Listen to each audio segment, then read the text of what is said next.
দেশি মুরগির চামড়া হাড্ডিগুড্ডি দিয়ে আজকে ঝোল ঝোল করে একটা তরকারি রান্না করেছি। আর ফেরের যে মাংসগুলো সেগুলো রেখে দিয়েছি।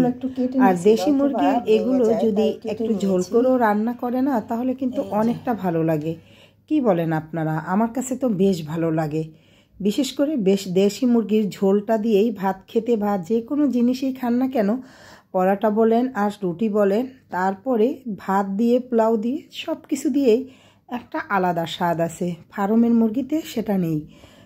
যাই হোক, দেশি মুরগিটা কেটে নিলাম, একদম পরিষ্কার করে নিলাম, একটু চামড়া চামড়া রেখেছি। আর আমি আজকে ফ্রেশ মাংস রান্না করিনি। আর এখানে আমি মুরগির পা, পাখনা, গলা, যত হাড্ডি গুড্ডি যা আছে, গিলা কলিজা, সেগুলো দিয়ে এই যে অনেকগুলো আলু কুটে রেখেছি, আলু আর একটা শালগম ছিল, সেটা দিয়ে রান্না বসিয়ে দিলাম এইখানে। আর এটা ভালো করে কষানোর পর এটা এখন সেদ্ধ 90% হয়ে গেছে। এখন এইখানে আমি আলু আর শালগম, একটাই শালগম ছিল, সেটাও দিয়ে দিলাম, কারণ এটাও কষানোর সাথে আমি সেদ্ধ করে ফেলবো। মানে একটুখানি সেদ্ধ বাকি থাকবে, তারপরে আমি এখানে পানি দিয়ে দিব। আর এই রান্নাটা আমার কাছে ভুনার চাইতে এই রান্নাটা খেতে আমার কাছে বেশ ভালো লাগে। আর দেশি মুরগির ঝোল বরাবরই মনে হয় সবার কাছেই ভালো লাগে। আর কে দেশি মুরগি খেতে পছন্দ করেন অবশ্যই তারা একটু বলে যাবেন। আর আমার কাছে ফার্মের মুরগি একটু ভালো লাগে না, দেশি মুরগি সবসময় আমি পছন্দ করি, আর এখনও পছন্দ করি। আর এইভাবে রান্না করতে বেশি পছন্দ করি। আমার মতো কে কে এইভাবে রান্না করতে পছন্দ করেন, কে কে এই দেশি মুরগির ঝোল খেতে চান, সবাই একটু বলে যাবেন, তাহলে নিজের কাছে একটু শান্তি লাগবে। যাই হোক, কষাচ্ছি। আর এখানেও একদমই তেল তেল বের হয়ে আসছে। এখনই আমি এখানে পরিমাণ মতো পানি দিয়ে দিচ্ছি, কারণ এই পানিটা কিন্তু গরম। গরম পানিটা দিলে কি হয়, তরকারির স্বাদটা কিন্তু একদম ঠিক থাকে।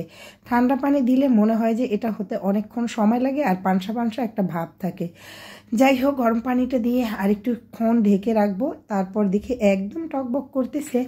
আর এখানে তরকারিটা হয়েই গেছে। আর একটু হওয়ার পরে দেখেন না, দেশি মুরগির চামড়া খেতেও কিন্তু আমি অনেক পছন্দ করি। রান্না শেষ, তারপরে এখানে আমি যেই ফাঁকিটা রান্নার শেষে দেই, গরম মশলার ফাঁকি বলেন, মানে জিরার ফাঁকি, দারচিনি, এলাচ সব কিছুর ফাঁকি, সেটাও কিন্তু এখানে দিয়ে দিলাম। আমি কিন্তু এইটা আগেই বলেছিলাম একটু ঝোল ঝোল রাখবো, তাই একদম ঝোল ঝোল করেই রান্না করেছি। আর ঝোলটা কিন্তু ঘন হয়ে আছে, কারণ আমি পেঁয়াজ কুচু দিয়েছি, তার মধ্যে পেঁয়াজ বাটাও দিয়েছি, বেশিরভাগ বাটা মশলাই ব্যবহার করেছি।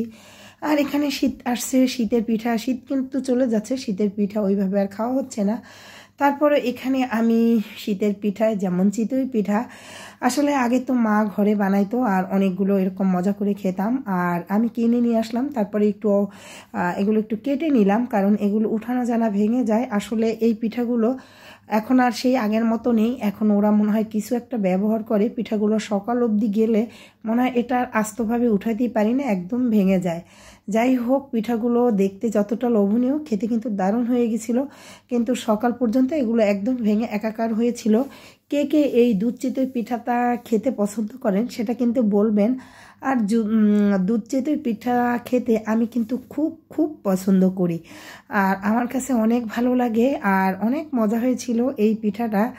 আসলে এক একজনের রান্না, এক একজনের খাবার আর এক এক রকম। আর শীত যতই হোক না কেন, শীতের দিনের খাবার দাবার পিঠা সেটা কিন্তু মজাই আলাদা, যদি কেউ করে দিতে পারে। আসলে আর তো কিছু করতে পারি না। আমার বিশেষ করে সেওই পিঠা যেটাকে বলে আমাদের বরিশালের ভাষায়, সেটাকে চুই পিঠা বলে, ওই পিঠাটা আমার অনেক অনেক অনেক পছন্দ, কিন্তু আমি নিজে এখনও একা কখনো বানানো হয় নাই। তবে ইচ্ছা আছে কোনো এই বছরেই একদিন বানাবো। তবে যেদিনই বানাই সেটা তো অবশ্যই আপনাদের সাথে শেয়ার করব। একদম যতটা আপনি রস দেখতে পাচ্ছেন, এটা কিন্তু সকালবেলা দেখছি একদমই রস ছিল না, সব পিঠা খেয়ে ফেলছে। আর আজকের ভিডিওটা কার কাছে কেমন লেগেছে সেটা কিন্তু জানিয়ে দেবেন। আর ভিডিও দেখা শুরুতে একটা লাইক দিয়ে ভিডিওটা দেখা শুরু করবেন। আসলে এই কথাটা প্রথমেই বলা উচিত ছিল আমার, বলতে বলতে অনেকটা দেরি হয়ে গেছে। সবাই ভালো থাকবেন, সুস্থ এবং সুন্দর থাকবেন।